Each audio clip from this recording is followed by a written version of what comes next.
Hello, I am in the right place. So Yes, good to see you. Welcome. Great seeing you. You Finally. too. What a great Come in. space. I'm so Thank you. excited to Thanks. be here with you. Me too. Let's go. Let's do it.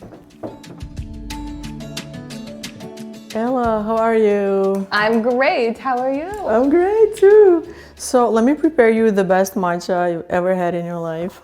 So how are you? For how long are you staying in Croatia this time? So I've been here for 2 weeks, here probably for another 10 days. My trips always end up getting extended more and more because I always come here for 1,000 things, which I'm happy to have. Sort of my half of the year spent here and half in New York makes me happy. So as an actor, producer, writer, you split your time between the two countries, the US and Croatia. Correct. I love it. I like it that way, yeah. So how come you came this time? What's the reason of your a few reasons. I wanted to see you, of course, but I also was... Finally. Yeah, last week I was invited in Šibenik to the Green Eye Film Festival to be one of the panelists to talk about like media, importance of all things green like matcha. Nice. And in media and how it translates to movies. So that's one of the reasons. And also I have a production company here, so there's always stuff to take care of. Sounds great. I'd love to hear more about it. Let's move to a comfy chair. Awesome. Let's go for it. Let's go. I'm so happy that you're Me here. too. This matcha is fantastic, by the way. I'm glad to hear that. Absolutely delicious. So you come from a very artistic family. Your mom is a famous singer. Your dad is a famous sculptor. So you've been surrounded by art since a very early age. When have you decided to pursue a creative career? That's a great question. I did grow up in a very, very artistic family, music and visual art, which to me right away kind of translated into motion picture since I was very little. So my first memory was ever, watching my mom in rehearsals or all those rehearsals happening in like the extra room that we had in the house. So I loved show business itself, and everybody always thought I would do music, I do write, but I kind of turned another way and started off in theater early on when I was a kid. Literally from kindergarten. Wow. Kindergarten days, it kind of found me. It's not something that I was now, okay, and now I do this. It was something I grew up with, just watching great plays, coming to Zagreb, then obviously moving to New York later, seeing Broadway shows, and then obviously getting cast and stuff, producing my own stuff. It happened very early. It was just a life. I was dropped into this very creative life. Beautiful.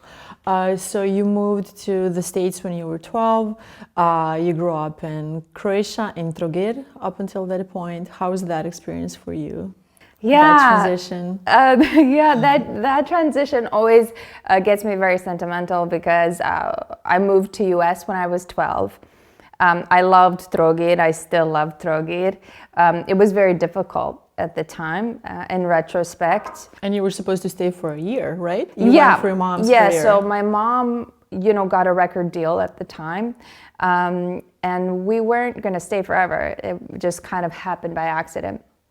And next thing you know, I went into all-American school. I didn't speak English at the time, which is now interesting, like coming back to relearn, Croatian. Ja govorim super hrvatski, moj trogirski dijalekt, tako da, ali out of sake of, being more eloquent, I'll just switch to English. But it was tough, but I was 12, and now being a part of two different worlds is great. I think it's best of both worlds. It makes me very happy that I have a few different endeavors now in Croatia. And I love spending more time here. So you're an actress, writer, producer, you have your own producing company, you're very, very busy. How do you manage all those fields? Well, one flows into another. I started off with acting, and then right when I graduated from academy, I noticed that, you could go and audition, but you know, the industry started changing. It's when you saw everybody also creating their own work, writing their own stuff, directing their own stuff. So you started with acting? I started with acting. That was my first thing. And I was really acting only up until like, I want to say like mid-20s. But always writing too. Things have changed since then. It's been like 12 years, right? So technology and the ways, I remember days going to different casting directors with like my headshot and dropping stuff off. If you do that now, they call the cops on you. So now you got to TikTok about it. Really? I mean, like, I feel like you have to have a online presence, you know, is one of the things, unless you know someone or, you know, really get lucky. Or if you don't have an online presence, it's like as if you don't exist. Especially for entertainment, I would say. Yeah, exactly. Yeah. And then one kind of balls into another. So it was, okay, acting, but then, okay, you have to write, produce, direct to then be in your own stuff.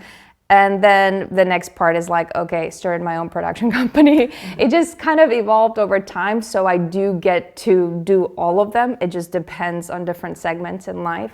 I love the business side of the business, and produced my first feature film 5 years ago, called The Man Behind the Camera. So it's a bit, it sounds like a lot, but it just happens in cycles, I would say. So you were also involved in many famous American series, such as Law and Order, Gossip Girls, Hustle. How's that experience? Sure. I mean, Gossip Girl, Law and Order, it's like if you live in New York City and you're not in one of those shows, then what are you even doing? So that was a long time ago, a great memory, great sets to be on, a lot of fun. And then most recently, last 4 years, I've been working part-time at Happy Madison, Adam Sandler's company. So that was on the producing side. The other stuff was acting.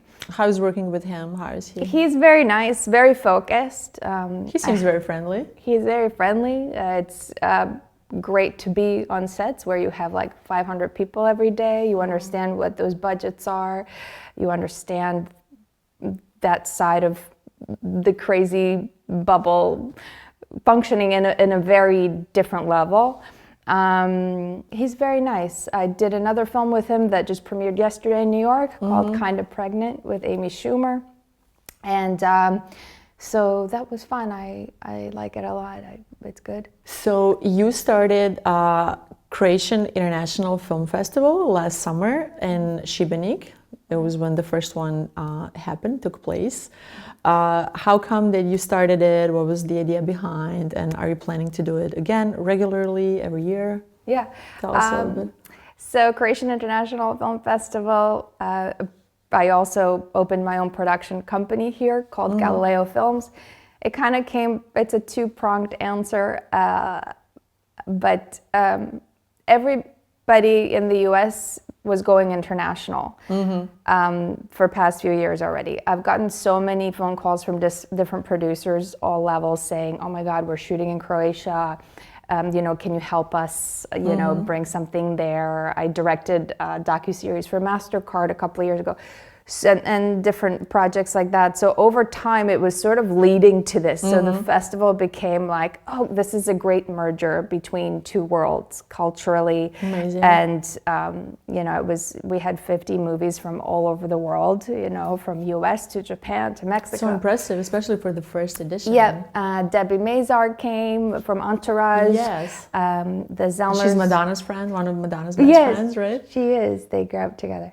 So, you know, it just kind of came out of long time of wanting to do something here. And also the LA Times was our media sponsor. So it just kind of became a global thing and very cool. a very, you know, great thing. Yeah. And why have you decided, why Šibenik?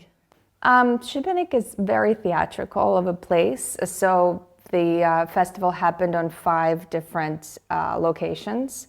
It was Hanka Šibenik, the Fortress, Kuća Arsen, and Civita Sacra. So 4 days of a lot of programming, just because it's very theatrical. it's just, I've been going there for Chansona Šibenik for 20-some years to support music. So beautiful. So tell us a little bit more about the plans for this year. Well, everything's in prep, and going forward, I can't really say who our star person that's coming is yet. But yeah, I have great movies coming. It's still going to be 4 days. The LA Times is still going to be. It's in August? Or? Yeah. I'm very excited to bring in different distributors to the festival. I really want to show that, let's say, Croatian films, you know, can see the light of day outside of 3 or 4 different countries. So I'm much more heavier on distribution and also, of course, always supporting women's films and women's initiatives. And most of my crew is always women as well, especially for that production. So tell us, how much is a physical appearance important in your line of work or in that industry in general? Yeah, that's an interesting question. Physical appearance is very important. If you ask me, I would be in sweatpants every day. I have a weird relationship with appearance because, you know, but I do love fashion. So I don't know. It annoys me. At the same time, it's necessary. But I think the thing is just to be confident, and that's the best thing that makes you beautiful, really. Let's move to another location and we'll continue. So Ella, you are a very busy girl with many activities. How do you find time for yourself? Do you have some special rituals, morning, evening rituals that you like to do? I try to find moments. I don't really have special rituals. I'm not going to tell you, yeah, I wake up and I put this product, and you know those girls with like 5,000, I don't do that. So I usually, no, I stumble out of bed, I brush my teeth, I make coffee, and I love to just look out the window for 5 minutes. I'm implementing not looking at the phone. That's good. And stuff like that. For how long? Like, I mean, after you wake up? Oh, this is a 7-minute process. I live in New York City. We have no time for time to take. You know, and at night, I love maslinovo ulje, so I just take everything off and I just put a little bit of maslinovo with olive oil. Or yeah, you're using it to take the thing, like your no, makeup off? I put it on after I take everything off. So that's like your night cream, sort of. That's my night cream. So what are like the 3 things you never leave your house without, like in your bag? In my bag, sure. So I'll show you. Show us. Okay. Let's see. So this here, you know, I know it's the 21st century and it's literally like my, you know, calendar for the year. It just makes me feel good, and I love writing and I can have notes. Then also, Katsavida, right? You told me to bring a couple of screwdriver. This is a screwdriver, yeah. So this is why this happened. So that's always in your bag. You always have this. Well, since last 2 weeks. Oh. Because I'll tell you the story about this. Okay, so 2 weeks ago, I was like, okay, I need to change like the battery inside this the scale for weight, you know? And the thing was like, oh my God, it needs a screwdriver and a this and a this. And so I'm like, I'm just gonna keep the screwdriver, and I've used it like 4 times. I don't know, I'm just screwing and unscrewing things in Croatia and whatever. On to beauty products. Okay, so this is a special moment reveal. Okay, one thing I really love and can't leave the house without is this wonderful hydro something. Yeah, it's really good. I just do a little bit. Do you have it today? I have it. It looks great. Yeah, thank you very much. Great. It's really great. It's a sandy color and I love it. It's very important. We love it. And then also a little lip gloss, you know. I do think beauty comes from inside and being comfortable. So tell us a little bit about like the best advice you've ever received. Share it with us. Best advice in your career or in general in life, yeah, from your family, or I guess somebody said, I don't remember who, that in life everything is or isn't.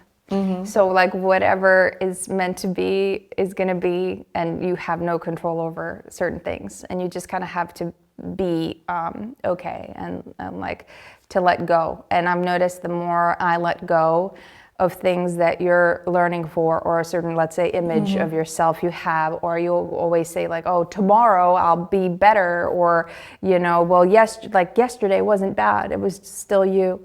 So I think it's just that letting go, and that. And another thing I read in a book, Uta Hagen book called Respect for Acting.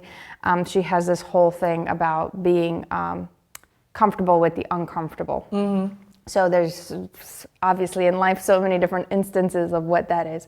But and so many different uncomfortable situations that we have to deal with constantly. But once you get through it, you actually leap forward, and that uncomfortability is just like another like verb to move forward, to get out, to achieve, to whatever it is. Very good. What does it mean for you to like be like the best version of yourself, and what do you do towards that? Best version of myself usually comes when I get to be creative, you know, whether that's writing or you know, creating something, whatever that is. Best version of myself, I don't know, you know, it's like a confessional, I'm a very judgmental person of myself. So, you know, you can look at yourself one day and think, oh, I did this bad. And then time goes by and you, let's say, look at that movie, or you look at something that you've created, oh, you know, that wasn't so bad. So like time does something, and just distance of things. And I think that's a thing of growth and growing up and accepting stuff and accepting challenges, goals changing, like a crazy amount of stuff. So that's what I would say. And what do you reach for when you're like in a search of inspiration? I'm always inspired. I don't really look for inspiration. I think it's more like certain things in life touch me. Sometimes people, sometimes, you know, especially being in Trogir, you know, it's my home. I love it so much. I love the smell of Trogir in winter versus summer. And especially when I'm here, it's like, oh, this is where you came from. Like, yeah. So Croatia inspires you more than the US? I wouldn't say more. It's a different, you know, it's almost like a character change. Because I very much am American, but I'm, you know, extremely Croatian. I was born here. But I would say inspiration is everywhere. You just have to free yourself to... Exactly. So it touches you. To be able to take it in. Yeah. And tell us, what would be like the 3 books you would recommend? Great question. So my favorite 3 books are, number 1, On Writing, the Stephen King book. And, you know, he's a horror writer. But this book basically talks about when you're stuck in your creativity or looking for a creative thing. He has one line that says, you're still going forward, you're still creating, even if it feels like you're just sitting in a chair shoveling shit. You're still going forward, right? Because you could be like, gotta get, you know, but that's what life is, and then it's made out of little steps. So that book is wonderful. On Writing. I love it. I reread it every time that I feel stuck with myself. Very good. I'll take a look at it. That's a great book. And then I love reading a lot of screenplays. I read them all the time. You know, like a good Soderbergh script. I just love to dive into scripts that move quickly, and you know, screenplays are meant to be watched as movies, but I just can kind of, love watching all the slug lines and the dialogue, because it like words just jump out at you from the page. That's what I love. Thank you so much. It was such a pleasure having you here. Pleasure being here. Thank you for having me.